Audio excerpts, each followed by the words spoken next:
Hello everyone, welcome back to my channel. So today's video is working again on the Roxy Journal of Stitchery volume 8. Yes, Fudgy. Gathered things. And I'm not working on a prompt today. I'm going to tackle extending my piece. So, Pussy, what's the matter, Fudge? Come on over. He was sleeping dead set a second ago, and now the Fudge is deciding he wants to be yappy. He's going to walk any minute into shot. There he is. Oh, big stretch of the paws. All right, focus, Fudge. What are we going to be doing? We're going to be watching Mum crawl around on the floor, extending her quilt. So, the camera doesn't do this justice. It looks like it's long and narrow from nose to tail. Looks okay. Does that make sense, that sentence? No. It actually, my quilt to you guys looks squished in from the side and long, but it's not in reality. It's actually the opposite. So when it's sitting on me, it's really good going across, and that width measurement is 1.4.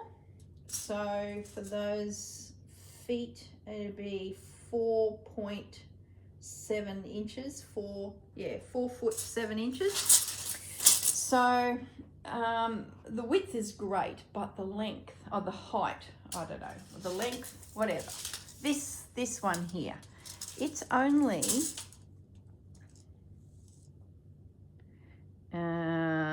well, 1.2 and a bit for the height of it. I've worked out what went wrong, because my 9 panels that I started with are the same as the Just Because quilt, and it's perfect.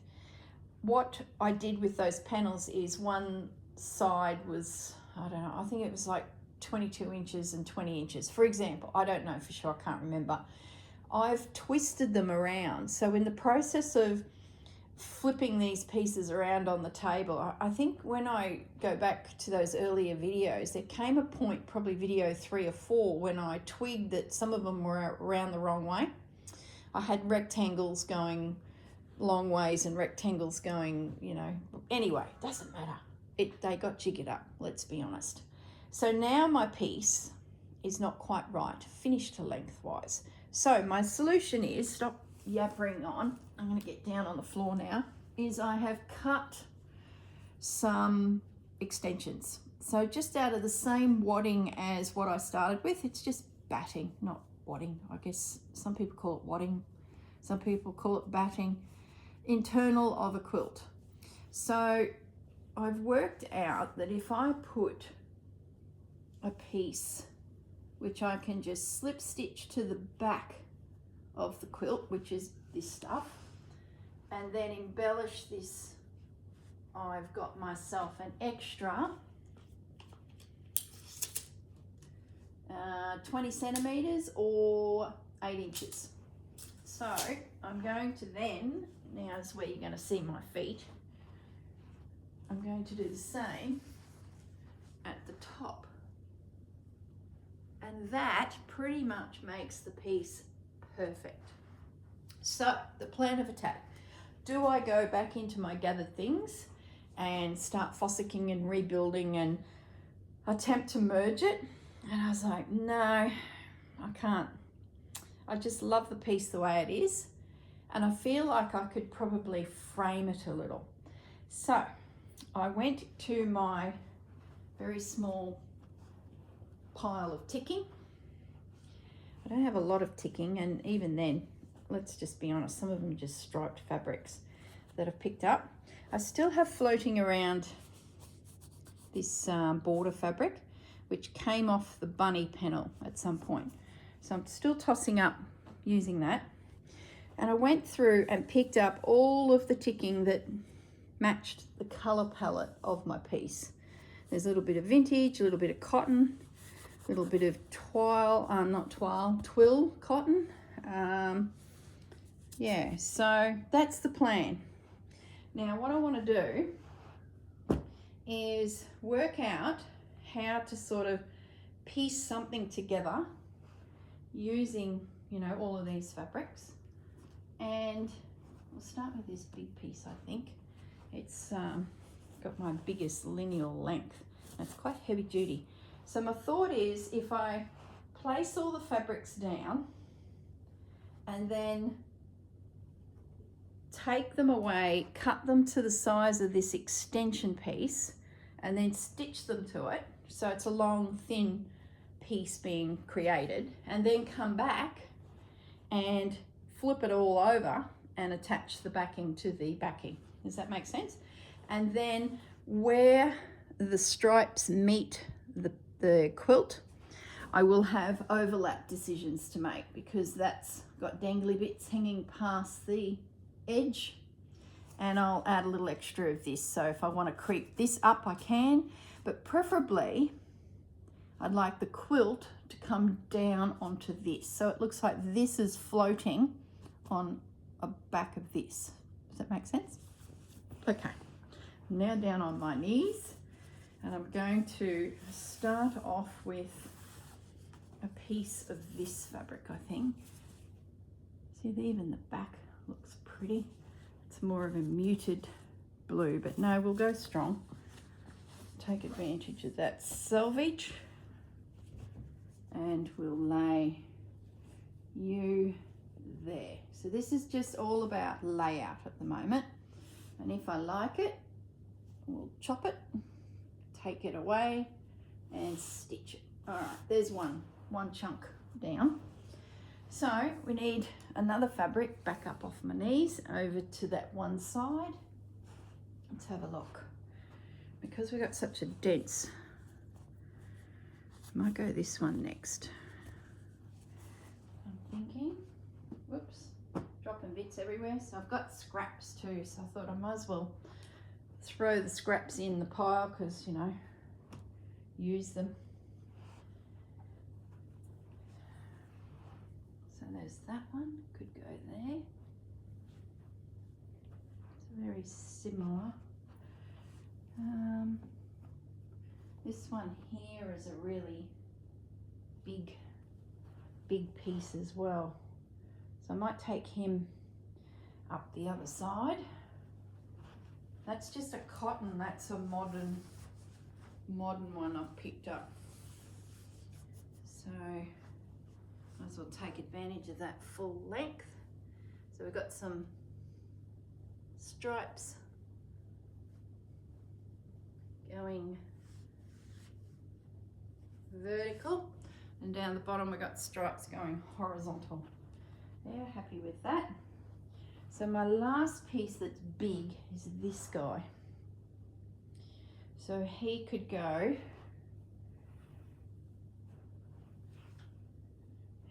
up there. I'd probably say this one's probably more my favorite. I might flip this one out, because this feels a bit more ticking-ish than this one. So this might be okay up the top there. And I'm going to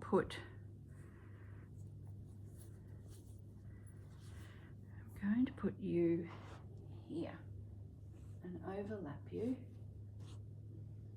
So the stitching side of things should be pretty straightforward. Potentially a camphor quilted.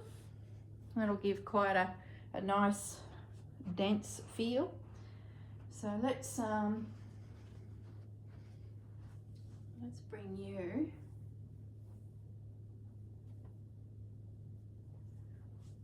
just up the top now. Let's bring you in up here. And because it's only a little bit, just to balance it, I'm thinking I might extend that into there, just to make that feel less of a little bit.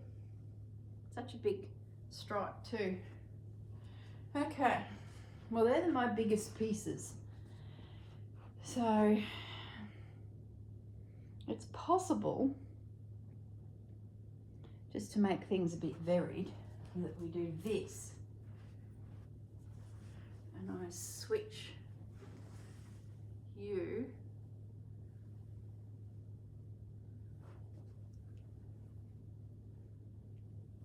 with you. And that's purely because when I look down to the bottom of the quilt to balance the chunks. Okay, now I've got some scraps. Maybe we can use those to soften these big, bold lumps that are everywhere. So, this piece here, nice dark print, bit of a selvage that's furry. We like that. Maybe I use these to, maybe I'll do that, just to break up that connection. Yeah, I like that. That picks up a lot of those darker colours in the piece. So I've got some more bits here. So I've got a bit more of that same piece. So potentially this one, and another colour. Let's put this other colour somewhere first.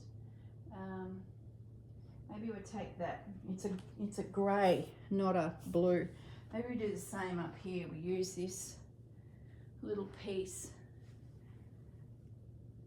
We won't make it the full size. We'll just put where it's folded can be.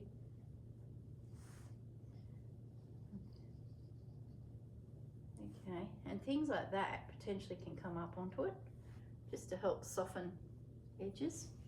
So I like that. I've got 2 bits left.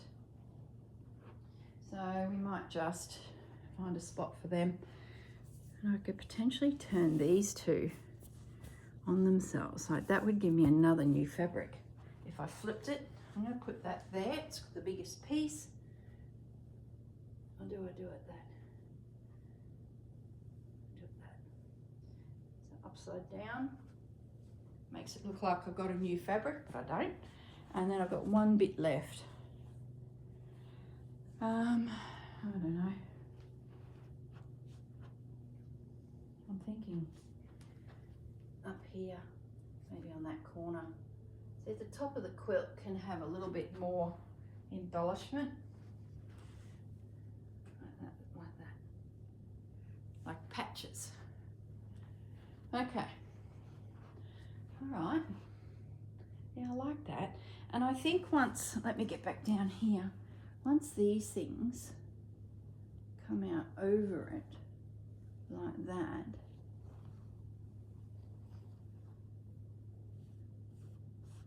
and I needle turn, so I could needle turn all these edges too. Maybe I should consider that.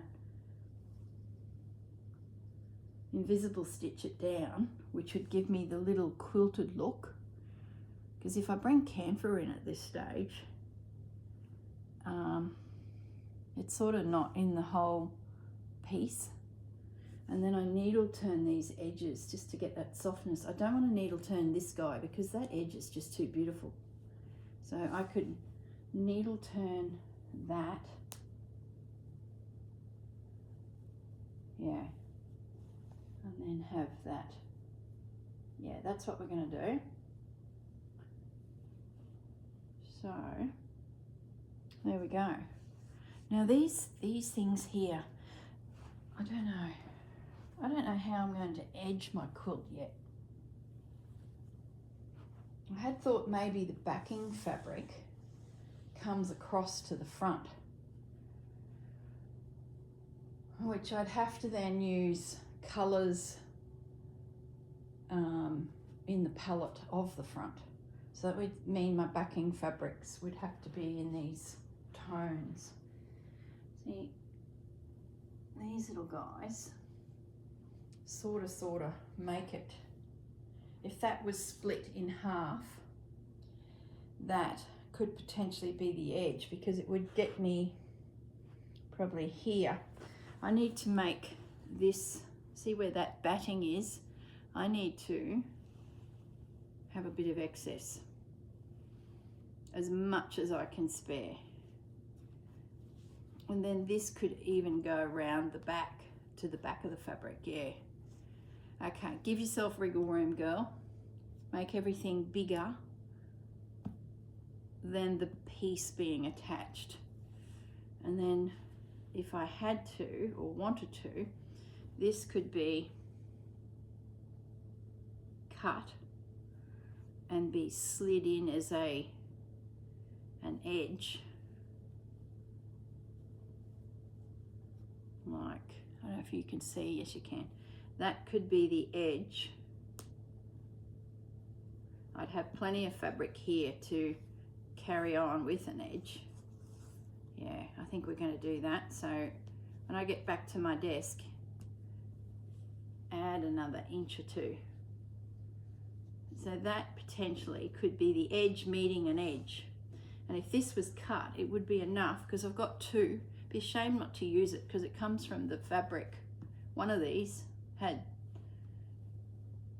it might have, I can't remember, it might have been the bunnies. Can't remember. When a project goes over 6 months, what you can't remember it all. All right, that's the plan. So we're going to put a ticking style topper and bottom to the piece. We're going to invisible stitch it all down to these little pieces of wadding that I've cut, and then it gets attached to the quilt. I think that's the process I'll do.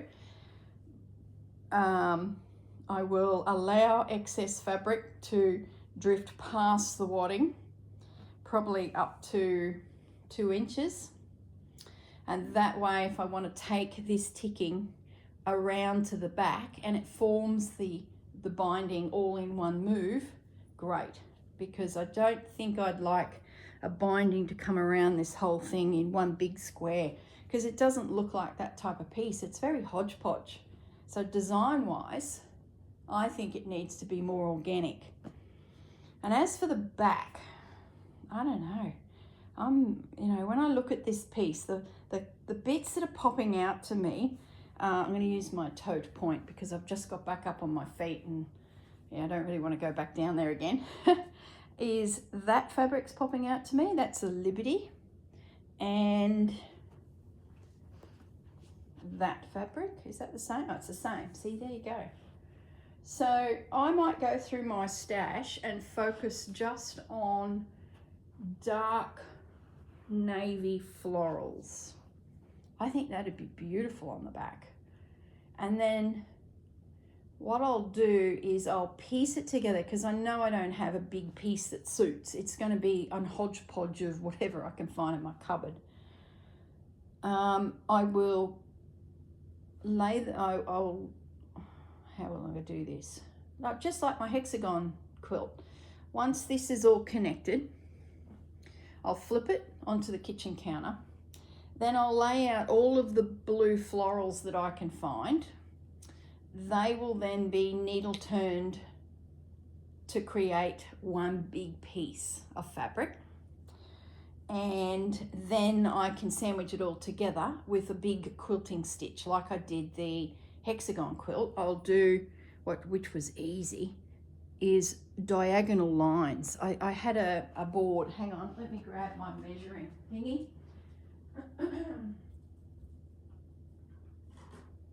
So I'll show you all this when I get to it, but I'm sort of having to make a few decisions. We're at the pointy end of the project, and how are we going to bring all this together?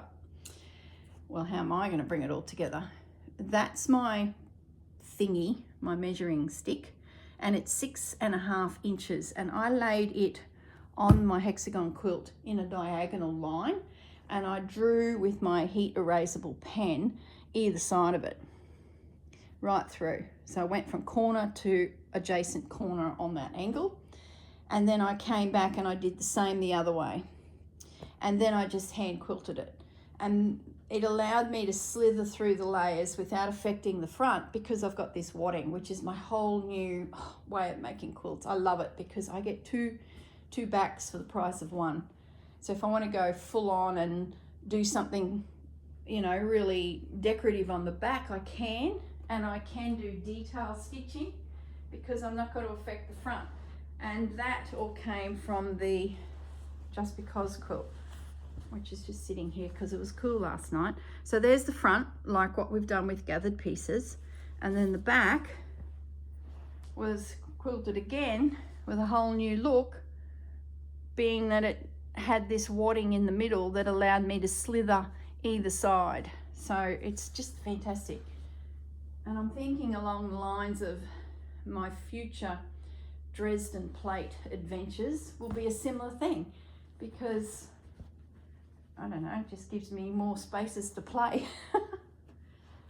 I don't want 100 quilts, but it's rather cool thinking I can get 2 quilts for the price of 1.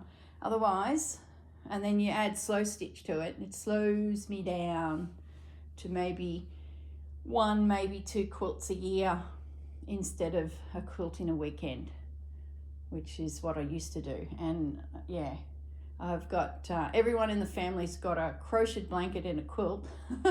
And if I was to start rolling through all the names again, holy Moses.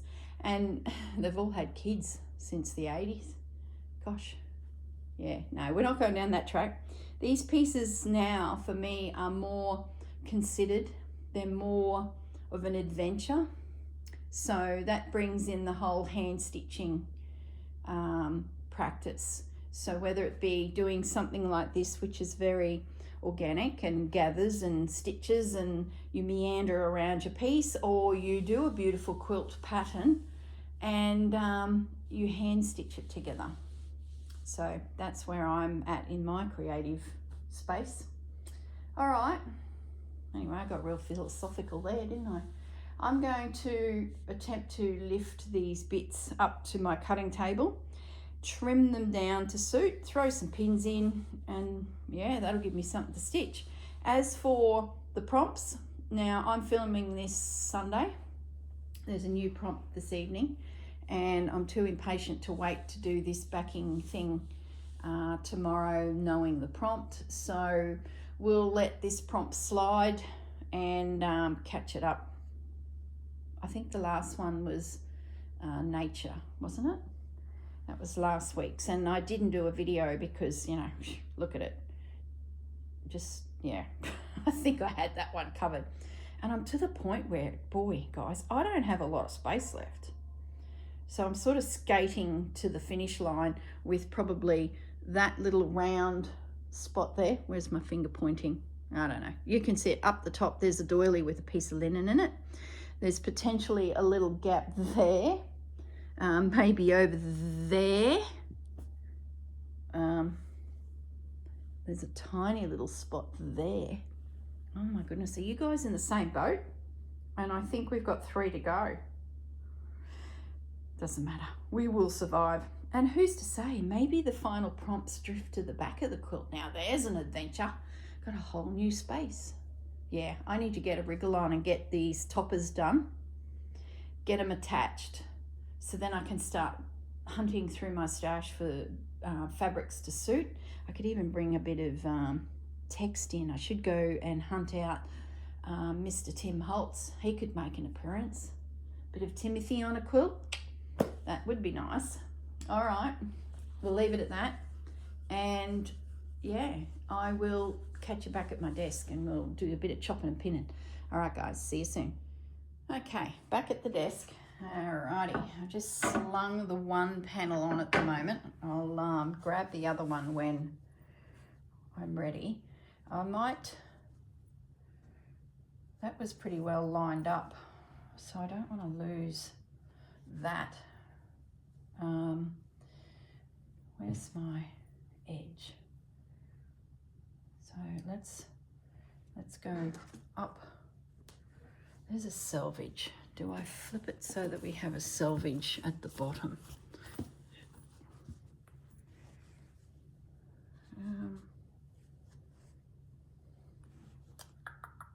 Just thinking that selvage might be good down here. So if it goes around the other side of the quilt, we're taking advantage of it. So I'm going to flip that piece of fabric.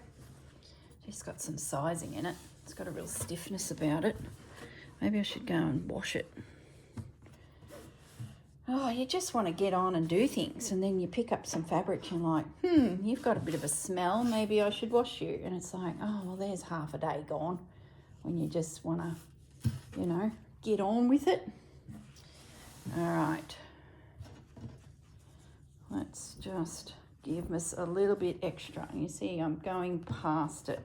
I don't know if we'll need it but let's say this binding scoots around the back, or it becomes binding, if you will. So that gives us, you know, wriggle room. And it might be quite nice to have, you know, that sort of look on the back. Who knows? Will I regret not having more width? Yeah, I might just, while we can, we might as well just have a few extra inches. You can always trim it off and it'll become a handy little scrap. That looks pretty flat, straight. Let's just pin you there, just so it stays put. And if I follow a line, this is the beautiful thing about ticking. You can cut on a line, especially if the selvage is down the bottom. So let's, won't need a great overlap, but we'll use that as our cut line. All right, so that's you there. So let's get that bulk off. This is a pretty simple way of extending,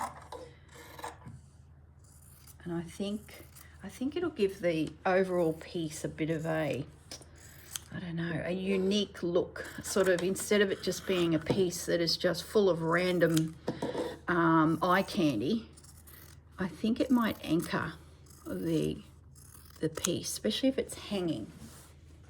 Not that this is going to be a wall hanging, but some of you out there might be looking at doing a wall hanging. So let's just, I'll tack it first, and then that'll get rid of the pins, and then go through and do invisible stitch. And I'll be quite considered with my stitch, as in linear lines, unless I decide to camfer it. I might, you know, when you got lines, it makes it easy just to shoot a stitch down. Don't know, see, it's a rainy day, it's a good day to stitch. Find a series. I will need to make sure that that piece is straight too, which I will. So there's my excess, put that away. And this little guy, he can be next, and we'll just, I like that selvage. Oh, I tell you, who would have thought that edges to fabric has become a thing in our work? It used to be, you know, chop it off and away you go. So once again, I'll allow a little extra. This is a piece of very soft linen.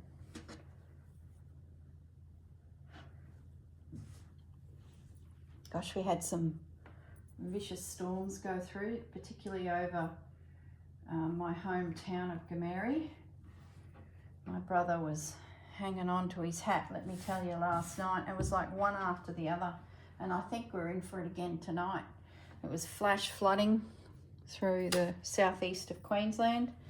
I think I saw on one Facebook group that Kenilworth, which is sort of south of Gympie, but inland a little, that's where Molly and Skeeter went to the cheese place, and Molly had a bit of alcohol.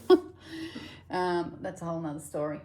Yeah, they had 90 mil in 60 minutes. So in an hour, nearly 4 inches of rain, and there's just no drainage system that can cope with that. So yeah, it was pretty full on, actually. I believe everyone's okay, but that's a lot of water. And when it happens in the dark, I might trim this little guy back a little. I don't think it needs to come that far. It's probably a waste of fabric. So we will just scoot through here for no reason, just picked a spot. And just trim that up. Now, see, some of that might be able to be used too elsewhere. So that looks pretty good. Like I said, I'll once I finish yapping to you guys, I'll just double check that everything's lying flat, and that should be pretty right. And I've got myself a bit of overhang if I need it. Look at that, how bodgy that is. It's all good. Now, that other piece, this little fellow, was coming through here, wasn't he? So he too needs to be up and past. Get him a little bit off-centered. And he will be needle turned. So I'll just pin that so it reminds me, but I don't think it'll be a problem. So that we have that same aesthetic through the whole piece. This will be needle turned as well. I should have cut it on that stripe upon reflection. But it's all right because the stripe is quite bold and at least shows up that that fabric has stopped and met the other stripe. So I want that blue, and that is not enough to turn there. I should have just cut it differently, but anyway, it doesn't matter. Look, it's a comment now, and when I pull this piece up over me on a cold and stormy night, I dead set will not remember that I probably could have had a double stripe versus a single stripe. Okay, so you'll get turned, you'll get turned, you'll get turned. Yeah, like that. Okay, so that's pretty much one of them ready to go. All right, I might, I'll pause the video, I'll go to the lounge and grab that second lot and we'll pin it, and it too will be ready for its stitching.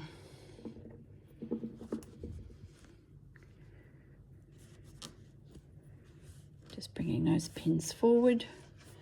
Okay, that's nice and stable. All right. It'll be just a case of make sure these lines are straight too, straight-ish, like even the cutting's not straight. Like, what hope do we have? All right, I'll pause it and go and grab the other one and we'll get that one sorted. Won't be a sec. Okay, here's the next one. Let's get this one nutted out. We'll do this big piece of cotton stripe first. I think this little guy, he was up that end, wasn't he? That's all right. That's my joiner.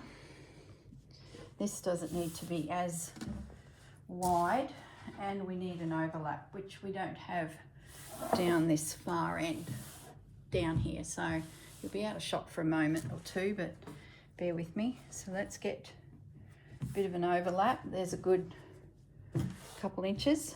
We don't need that much here. It's crooked fabric. There's that line, is pretty good. And I think we decided we didn't need to use all of that fabric there. Now we should have enough. Yeah, that was hanging off, so I'm pretty confident one can cut here. So let's take into consideration the stripes. If I was to needle turn, I might cut here.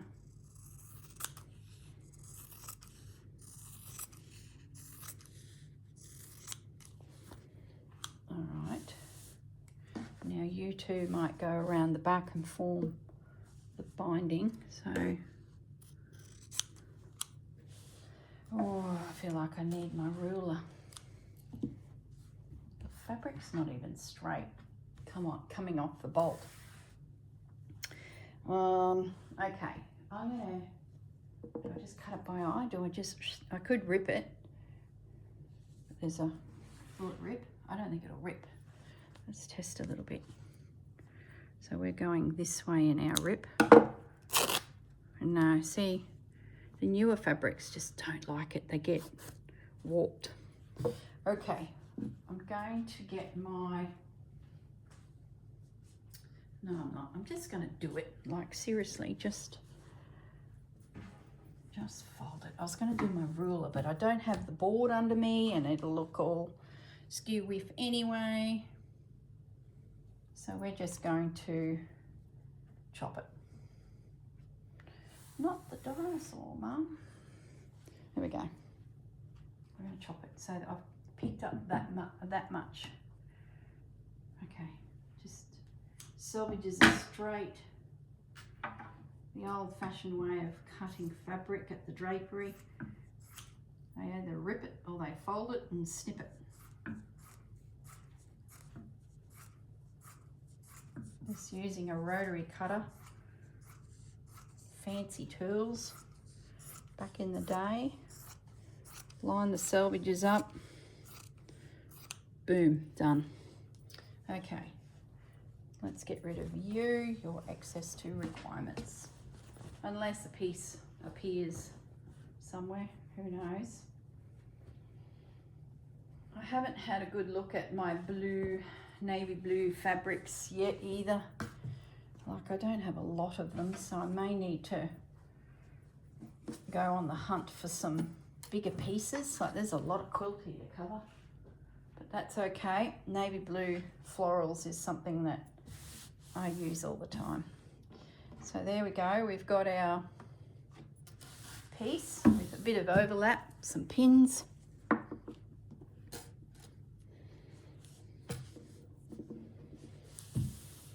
It's good that some of these modern fabric printing houses are doing a ticking style print for us, because you know, not everyone can get hold of ticking, well, hardly any of us can, but at least we have the, you know, ability to get something. So let's put you under there. Hang on, let's get, oh, there's a nice edge. You are only just. This fabric I got during COVID. There was a linen sheeting company in Melbourne that was all over Facebook advertising, and if you couldn't decide what style of sheets you wanted, you could get a fabric sample pack, and then of course order your sheets or your duvet cover, or, you know, all made here in Australia. I'm pretty sure they were Melbourne, and they were all over my Facebook page, and I was like, oh, that sampler of fabrics, that'd be a lovely way to get some linen. But what I did find is it's very soft linen. It's very drapey. Would be a beautiful sheet. What am I trying to do here? I need a seam. I'll probably iron it anyway. I know I'm probably off camera. Okay, that will suffice for now. It's not as crucial that I have a stripe there because it's not similar tones. It does look like an actual edge. All right, now what? There was a piece here, wasn't there? Hang on. Let's get you separated from the pack. Is that a straight? Let's take advantage of that fold. It'll be needle turned anyway, so won't really matter. That's a heavier fabric. The good thing about slow stitch is you can mix all of these fabrics. I might do that because then I can iron and fold you the other way. You know, if you're making a traditional quilt, you're very mindful of the weight of your fabrics, where when you apply this, I guess, style to a traditional quilt, you can be a little bit braver.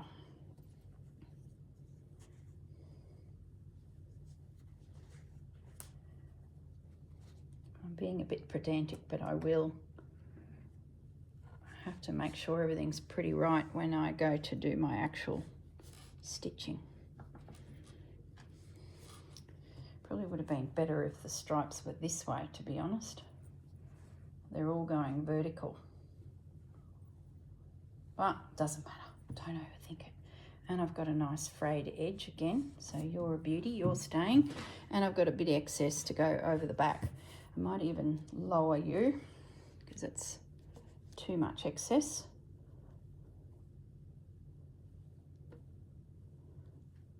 No, we will leave you there, because over the back I would then pick up on this difference of height. Do I bring you there? I'm going to bring you there. Okay.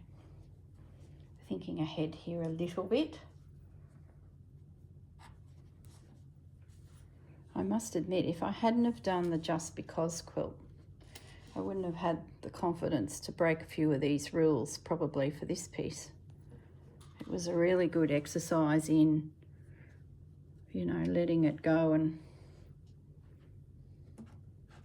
just because you love the fabric it's in. Like, how's that for a rule? Doesn't matter then what the fabric is or how it performs, it's just in. All right, that's liberating in itself. So I had over here one of these darker stripes. There's a couple of them. This is a very washed out piece if I was to be honest. So this darker pop, I like it. And I think in this bottom corner that piece of candle wicking is, so I might have it coming off of here so that it gives that candle wicking a little bit of a pop. So instead of taking it up to the seam, you are going to be floating just off of the piece, so around here. I think I've got pins under there I should rescue. Yep. I'll keep it away from the border so that it's on its own. It's not sort of part of this whole border thing. It might sort of feel like it's drifting up from the actual gathered pieces, I think, because my edge is there. So lets it be in its own space. All right, I think I've got one more. There's a pin here too. I might just get you out before you're causing me grief. All right, let's go down this other end.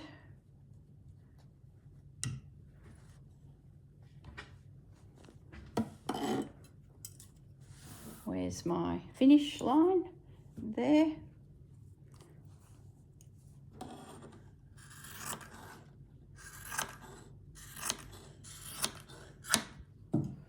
Gee, I've put a hole in the ticking. So I've got this piece too that I might be able to do something with. All right. So just refresh my memory. What piece did I put on this guy down the bottom as my highlight piece, for want of a better description? Okay, so it's the same. All right, so I've got 3 bits of it. All right, we'll carry on and put it, don't know. I'm just going to wait on this one, guys. I sort of feel like maybe it needs to go down the bottom, or my feeling was when I was fiddling around here is something like this one, because remember it could be reversed, or did I do that and it's just fallen off? I don't know. I think I'm going to save these 3.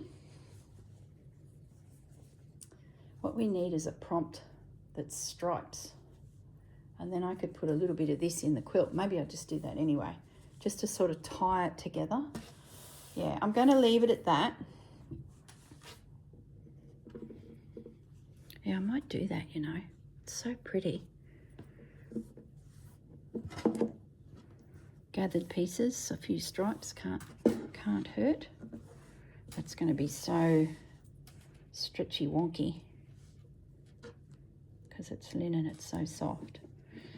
All right, well, that is the plan for this week. Like I said, you're watching this probably Monday. Or maybe I put it up this afternoon. No, I'll put it up Monday. I don't know. I'll have to see what I've got pre-recorded for Monday. So who knows when you're watching this. And as I said, the next prompt on Sunday evening for me is not here yet. So I think I'll do a pass on that prompt and revisit it the following week. And I may even wait for the next prompt again. Who knows? Anyway, I've got plenty of pre-recorded videos now ticking along, so I've got no pressure on this piece. It's great because I can take my time a little bit with it and do this sort of side project to sort of help build it up a little bit. So we'll see. Who knows when you're watching it, and who knows what prompts have been out, and yeah, anyway, don't even know what I'm saying. Okay, I'm going to say goodbye. Have a great week. If I don't see you again on this one, catch you in another video. All right, look after yourselves. Bye, guys.